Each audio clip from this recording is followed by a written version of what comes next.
to Saint Christopher, one of the most popular of all saints. He's one of the most popular ever. Now, Christopher has been invoked by travelers praying for a safe journey essentially for centuries. This is a very, very enduring legend. Well, as I mentioned, in 1969, because his story is thought to be more fantasy than fact, Pope Paul VI demotes him. His feast day is taken away. His feast day was on July 25th, and he's removed from the liturgical calendar.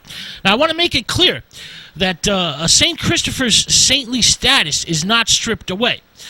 Christopher will always remain a canonized saint, but there's no more official celebration. There's no more heavenly birthday on the Catholic calendar. All right, let's get to the legend of St. Christopher. Now, according to the legend, Christopher is a Samson-like huge Canaanite with a fearsome appearance, but he's very, very gentle in his ways. Christopher is on a type of spiritual quest. He sets out at a very early age to find the most powerful ruler on the earth and serve him or her. Now, for those of you who don't know, Christopher means Christ bearer. Now, Christopher goes from master to master, from mistress to mistress, in his spiritual search. But what he realizes that all his masters and mistresses are afraid of one thing. They all fear the devil. So, Christopher just says one day, I have to find this devil and serve him. So he goes on walkabout. He wanders the countryside in search of this all-powerful devil. Well, one day in the desert, he comes across a great company of knights. And one of the knights, who's bejeweled and wearing golden armor, speaks and tells Christopher, I am the one. I am he that you seek. Christopher quickly gets on his knees, calling the devil master. He will now join with the devil. And they ride away. They wander the desert. They wander the countryside. And one day they come across, they see a cross standing by the roadside. And the devil cries out in fear. He tells his party, halt. We must ride around the cross. Christopher asks the devil, why do we flee in fear, master? And the devil answers, it is the sign of Christ, he who was hanged on the cross. Whenever I see it, I am afraid.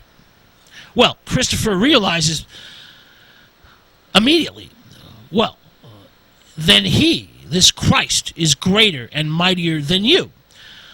I will seek this Christ and serve him. And he promptly leaves the devil. Now, there's variations in this part of the legend. In some traditions, the devil is a beautiful woman, a queen, with an escort of knights. This, of course, making the devil a woman adds an entirely different dimension to the tale. So, one day, after leaving the devil, Christopher comes across a hermit in the desert, a holy man, who teaches him about Jesus. Christopher asks the old hermit how he can best serve his new master Christ. The hermit tells Christopher, there is a mighty river where many people have drowned. You will go there and help all who seek to cross this mighty river, and your service will please our Lord. All right, so Christopher goes to dwell by the mighty river and bears all the travelers who call on him across the river on his mighty shoulders. Well, one night, while Christopher is sleeping in his tent, he is awakened by a tiny voice. Christopher, come out and bear me across. Well, he leaves his tent and is startled. He's astonished. Why, 'tis but a child. All right.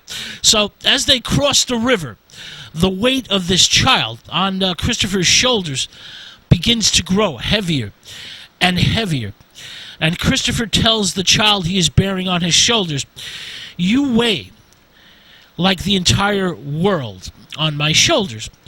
The pain of his task of Christopher's task is becoming almost more than the giant, the strong man, can bear.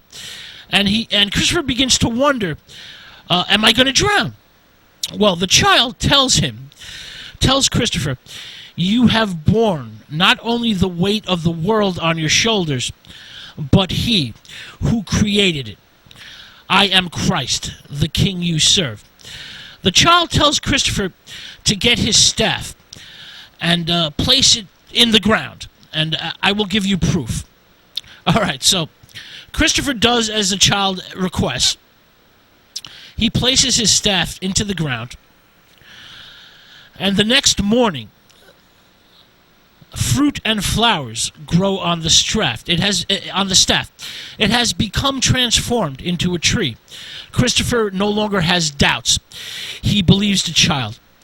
All right, so after his meeting with Christ, Christopher travels to the city of Lycia in Turkey to give comfort to persecuted Christians there. There's a massive wave of persecution going on in Asia Minor. Now, he's quickly challenged by the authorities, and he thrusts his staff into the ground and prays. Again, it becomes a tree with fruit and flowers. 8,000 are quickly converted. Of course, his activities quickly anger the local officials, and he is arrested and taken before the king. Now, the king of Lycia promises Christopher great honors and riches if he will renounce Christ and make sacrifices to their pagan gods.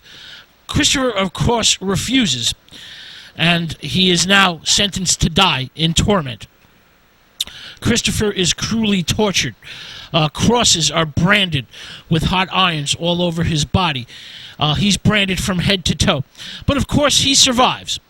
Well, the king summons 40 archers, and the arrows stop miraculously in midair. And the king shouts, "Aha! It is sorcery." Well, one arrow turns back on itself and strikes the watching king in the eye. Christopher tells the startled and wounded king, "Even though I shall die tomorrow, I will heal you. Mix my blood with a little clay and anoint your eye with it, and you will be healed." Well, the next day, of course, on the king's orders, Christopher is beheaded. But the king follows Christopher's instructions, and his eye is miraculously healed. The king is converted to Christianity, and he orders anyone speaking ill of Christ or Christopher to be slain. All right. So those are the legends of St. George and St. Christopher. Now, of course, these are just a few of the legends of the early martyred saints.